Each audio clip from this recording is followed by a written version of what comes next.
Bonjour et bienvenue dans ce cours sur les écrits professionnels. Les écrits professionnels, ils sont extrêmement importants dans notre quotidien, que ce soit les écrits qu'on rédige pour son métier, que ce soit les écrits qu'on rédige pour ses collègues ou tous les acteurs internes à l'entreprise, que ce soit les écrits qu'on rédige à l'externe de notre entreprise. Et donc forcément, je voulais vous faire un petit point sur ces sujets, les différents types justement d'écrits et quelques conseils adaptés de manière à avoir des écrits peut-être de meilleure qualité, ou en tout cas à connaître un petit peu les bons principes à respecter pour veiller à avoir des écrits le plus efficaces possible. Donc, les écrits professionnels, comme je vous le disais, il y a ces trois grandes catégories, hein. Il y a ceux vraiment qui sont les supports professionnels liés à votre métier, ceux qui sont effectivement tous les échanges qu'on va avoir avec les différents acteurs de notre entreprise, et puis tous ceux qu'on va avoir avec l'extérieur, que ce soit des partenaires, des clients, mais aussi, pourquoi pas, des communiqués ou des posts qu'on va faire sur les réseaux sociaux. Donc pour ce qui concerne les supports professionnels, évidemment, je ne vais pas vous expliquer comment rédiger un document, technique, métier et cetera. Ça, c'est lié au contenu même, en lien avec votre activité et c'est à vous d'en connaître, les contenus, on dirait. Mais moi, ce que je veux vous dire, c'est vraiment que néanmoins, quand on rédige ça, il faut quand même, veiller à certains grands principes et un des premiers principes, c'est de toujours bien penser à qui je m'adresse. Est-ce que ce document, c'est un document qui va être adressé à vos collègues, qui vont avoir les mêmes niveaux de compétences peut-être et d'expertise? Est-ce qu'ils vont être adressés à un manager, parce qu'il y a d'autres enjeux en arrière? Est-ce qu'ils vont être adressés à un public? Est-ce qu'ils vont être adressés à un service, communication, marketing, comptable? Au fond, c'est toujours important, à chaque fois qu'on rédige un document, de bien se demander qui est l'interlocuteur en face. Moi, dans ma vie, j'ai eu l'occasion de faire des interventions dans différents contextes, et quand je prépare des supports écrits, je ne vais pas faire les mêmes écrits si je m'adresse à un public qui a 20 ans, à un public qui a 40 ans, ou si je m'adresse à un public de psychologues et de professionnels. Parce qu'effectivement, les niveaux d'expertise, de compétences, de connaissances peuvent être différents. Donc on va devoir adapter, que ce soit nos communications orales, bien évidemment, et vous avez des cours d'ailleurs à ce sujet sur la plateforme, mais sur les écrits, c'est exactement la même chose. Il faut vraiment faire attention au style que vous employez, au vocabulaire que vous employez. Et pour ça, c'est vraiment à chaque fois qu'on rédige, bien avoir en tête à qui je m'adresse finalement. Et puis, l'autre point, je trouve, qui est important, c'est quoi votre objectif personnel? Bien sûr qu'il y a un objectif professionnel quand on rédige un document, un support, etc. Mais c'est quoi votre objectif personnel à vous? Pourquoi vous voulez rédiger ce document? C'est quoi votre bénéfice en fait? Puis, je sais, ça peut paraître un peu bizarre comme question, mais je reste persuadée qu'à chaque fois qu'on produit un document, il y a au fond un objectif personnel. On veut montrer à la personne nos compétences, on veut montrer une expertise, on veut parfois obtenir une promotion, parfois on veut obtenir une reconnaissance de sa profession, de ses pairs, etc., etc., etc. Donc essayez parfois de réfléchir en vous disant, mais finalement, quand j'écris ce document, c'est quoi mon objectif? Et vous verrez que ça va vous aider parfois à mieux adapter votre vocabulaire, à mieux vous adapter à votre cible, à mieux présenter les choses, à rendre votre document plus lisible et souvent plus impactant. Et c'est bien l'objectif, hein. Quand on écrit un document, on veut qu'il ait un impact, on veut qu'il fasse réagir l'autre en face, parce qu'il va lui apprendre une connaissance, une compétence, un savoir-faire, une information, etc., etc. En ce qui concerne, pardon, En ce qui concerne les supports interpersonnels internes à l'entreprise, c'est-à-dire les mails, les SMS, tous les outils conversationnels divers et variés, effectivement, il y a également quelques grandes règles à respecter quand vous avez ce type de communication. La première chose, c'est à qui vous vous adressez. Là encore, vous allez me dire, elle y revient avec son affaire. Ben oui, parce que je pense que c'est toujours important de savoir à qui on s'adresse, parce que c'est ça qui va nous aider à bien poser les choses dans notre écrit. Et ce que j'observe, c'est que parfois dans ces supports divers et variés, on va voir des gens qui vont un peu s'adresser à tout le monde.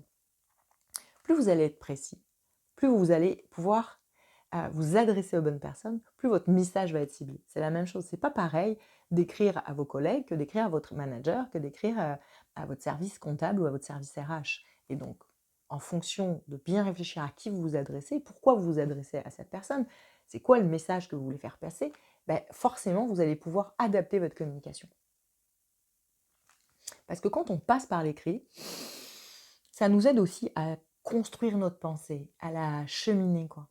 Moi, je sais que parfois, quand je suis pris dans des questionnements vis-à-vis de personnes, il va m'arriver souvent de passer par l'écrit.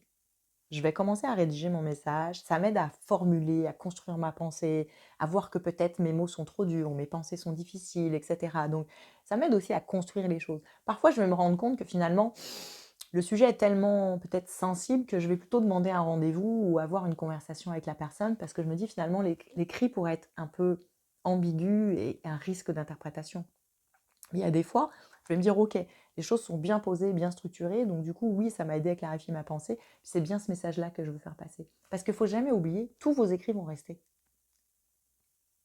Ça veut dire que des mois, des semaines, parfois des années après, on peut aller récupérer ces documents pour aller vérifier une information, pour faire vérifier que quelque chose avait été fait, etc.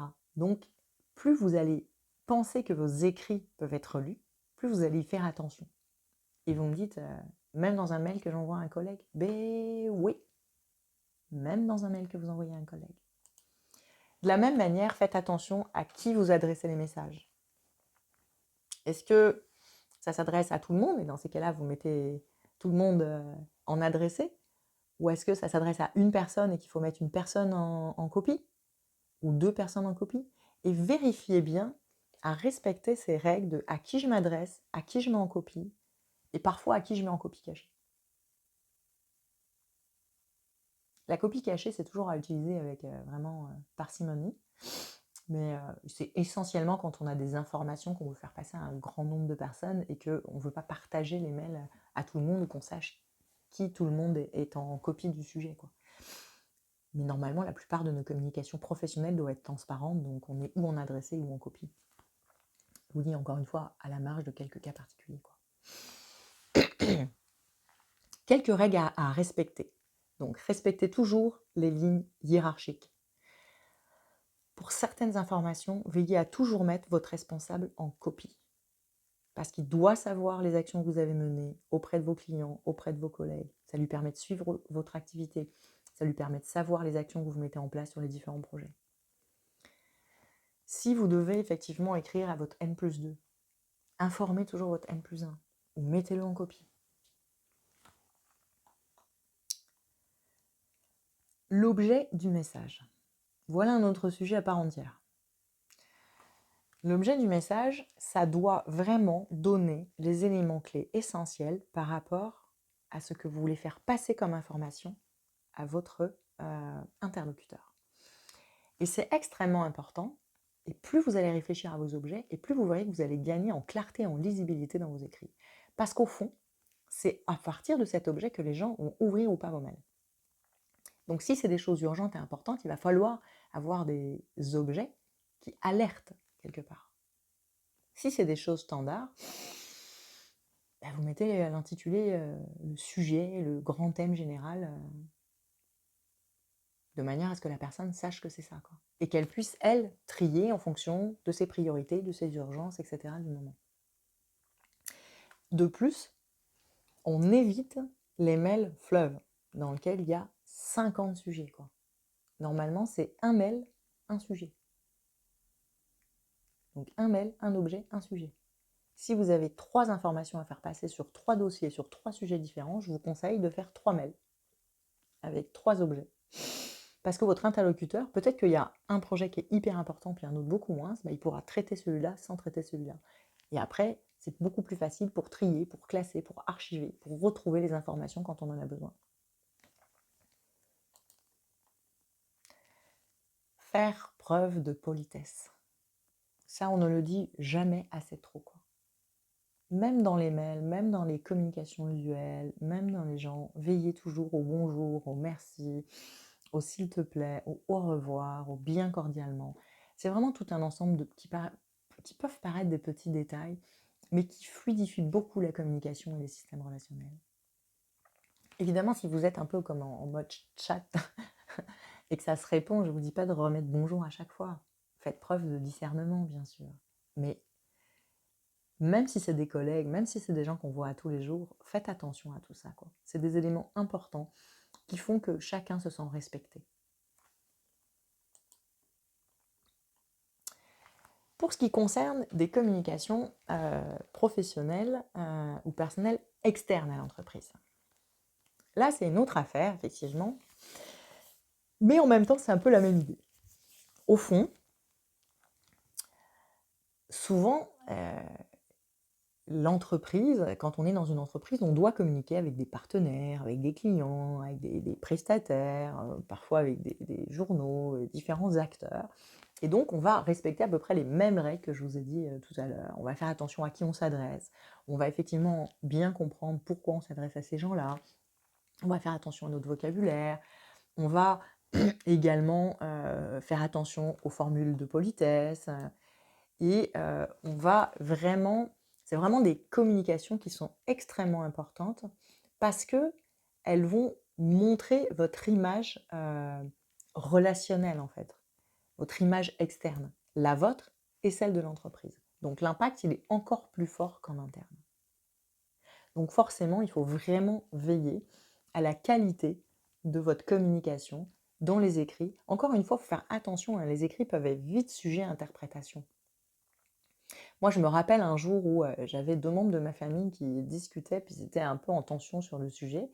Puis ils me parlaient en fait à moi, quoi, à l'oral. Mais entre eux, ils s'écrivaient. Puis moi, je voyais bien que l'intentionnalité des deux était très bonne, quoi. Tu sais, un jour, j'ai fini par dire aux deux, c'est, vous devriez juste vous appeler, parce que je pense que vous régleriez bien des problèmes, quoi. Parce que là, vous passez votre temps à interpréter, ah mais l'autre, elle a écrit ça, je suis sûre c'est ça qu'elle veut dire. Ce qui n'était absolument pas le cas, quoi.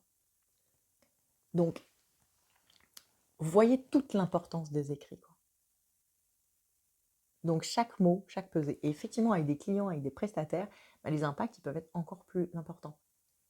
Si vous avez des doutes sur certaines communications externes, n'hésitez pas à demander l'avis de votre responsable, à faire valider vos mails ou vos communications à cet égard, pour être sûr de ne pas peut-être vous avancer sur des choses qu'il ne faudrait pas dire, etc., etc.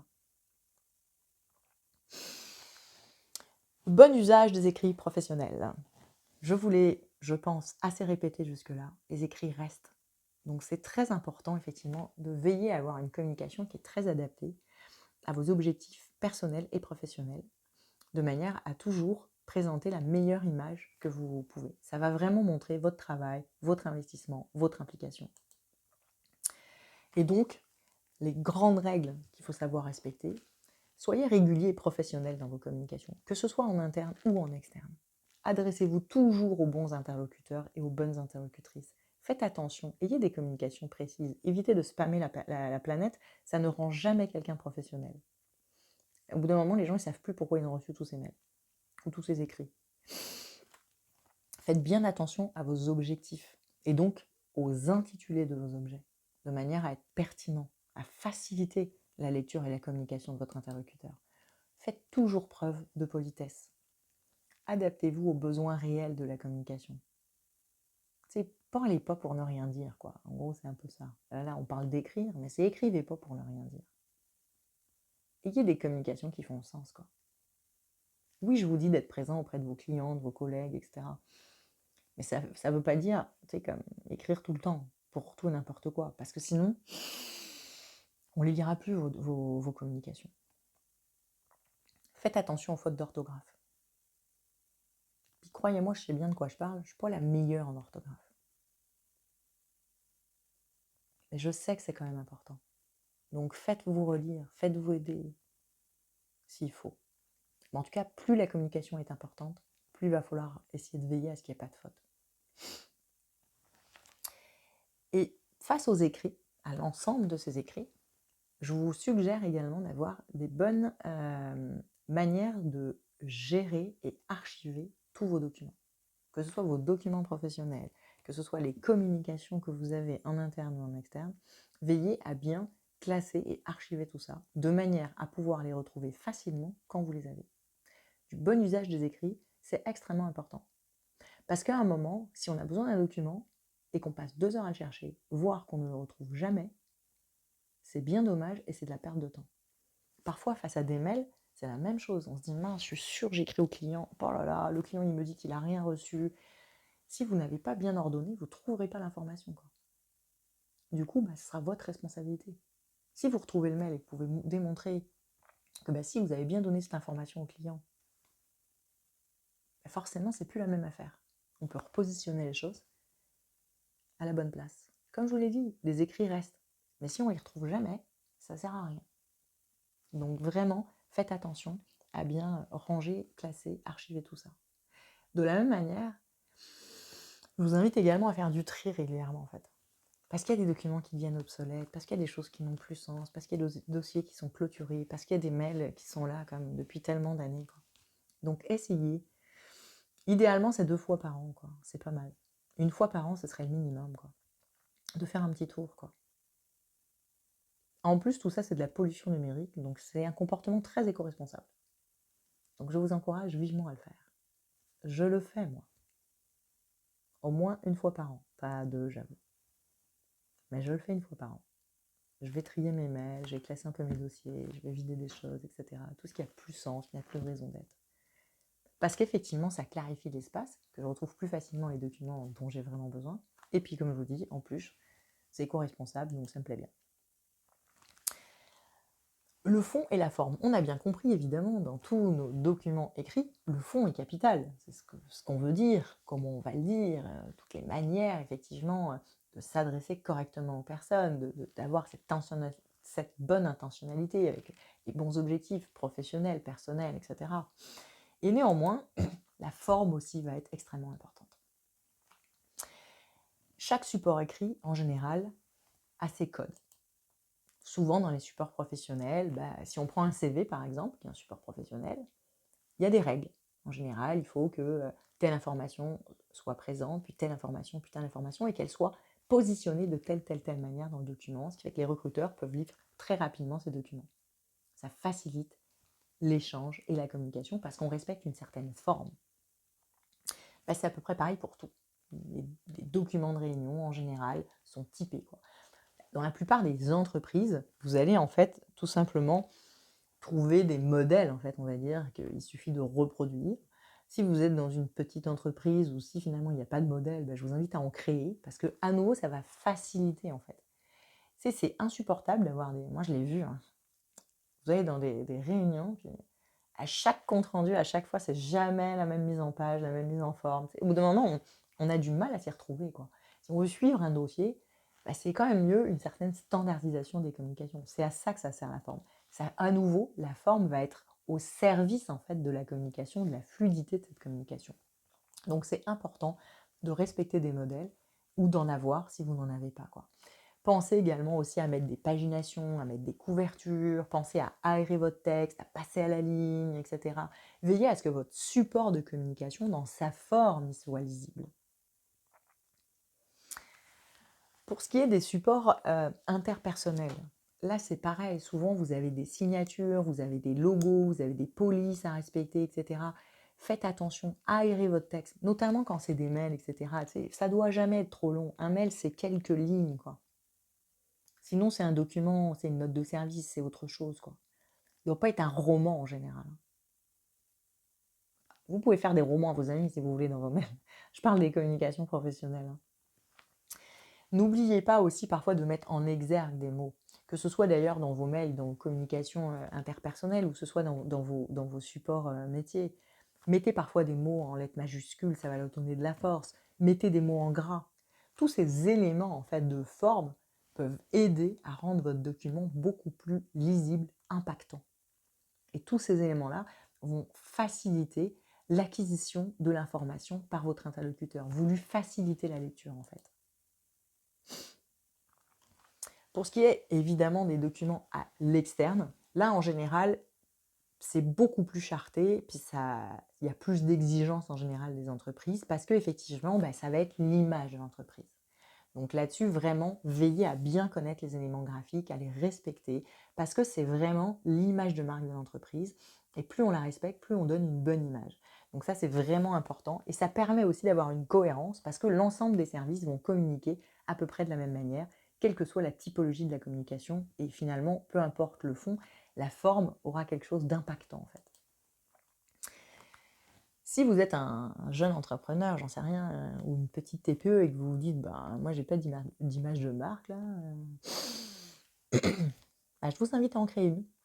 Vous verrez que ça va peut-être prendre un petit peu de temps au début, que vous fassiez ça et réfléchissez en interne. Vous n'êtes pas obligé de faire un truc très compliqué, hein, mais juste de vous dire, tiens, on va utiliser telle police, telle couleur, tel logo, etc.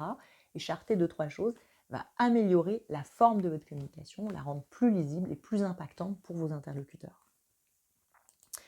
On va aussi pouvoir parfois utiliser des outils comme des mails préprogrammés, voire aujourd'hui même vous avez les intelligences artificielles qui communiquent avec les gens externes, les clients, etc.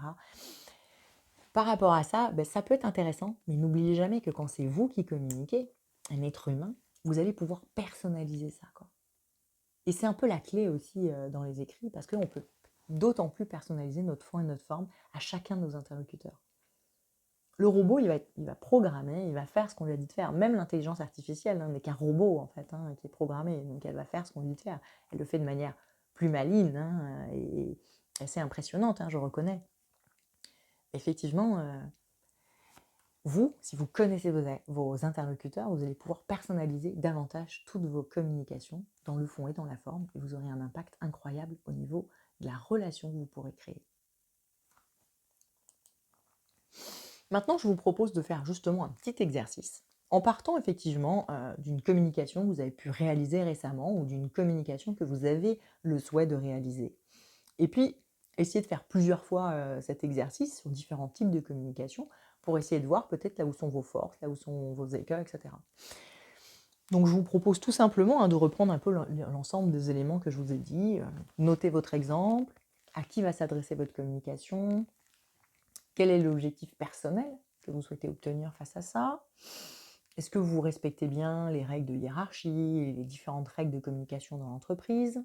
Est-ce que cette communication est utile réellement à tous les bénéficiaires? Donc à qui vraiment je vais m'adresser? Est-ce que vous avez vérifié l'orthographe, la grammaire? Est-ce que vous avez veillé aux différentes règles de politesse? Est-ce que vous avez veillé également à la forme? Clarté, image, charte graphique, etc., etc. Ça, cette petite fiche, en fait, qui est comme un peu un aide-mémoire, au fond, si au début, c'est un petit peu, vous avez peur d'oublier des éléments, notez-le à vous, imprimez-le à vous, mettez-le à vous sur un post-it pour faire un petit check et vous dire, est-ce que j'ai vérifié tous ces éléments avant d'envoyer cette com? Puis vous verrez que rapidement, ça va rentrer dans vos habitudes, dans vos fonctionnements. Pas rapidement ou pas rapidement, peu importe, chacun son temps à l'intérieur de ça. En tout cas, ça va vous permettre effectivement d'avoir comme un pense-bête pour veiller à ces éléments. Et évidemment, c'est encore plus important sur les communications importantes, mais moi je pense que, comme je vous l'ai dit, tous les écrits sont importants. Parce qu'ils vont rester, donc veillez à chacun d'eux pour qu'ils soient exemplaires, je dirais. Voilà ce que j'avais à vous dire sur le sujet. Je vous souhaite le meilleur et au plaisir sur Bigger.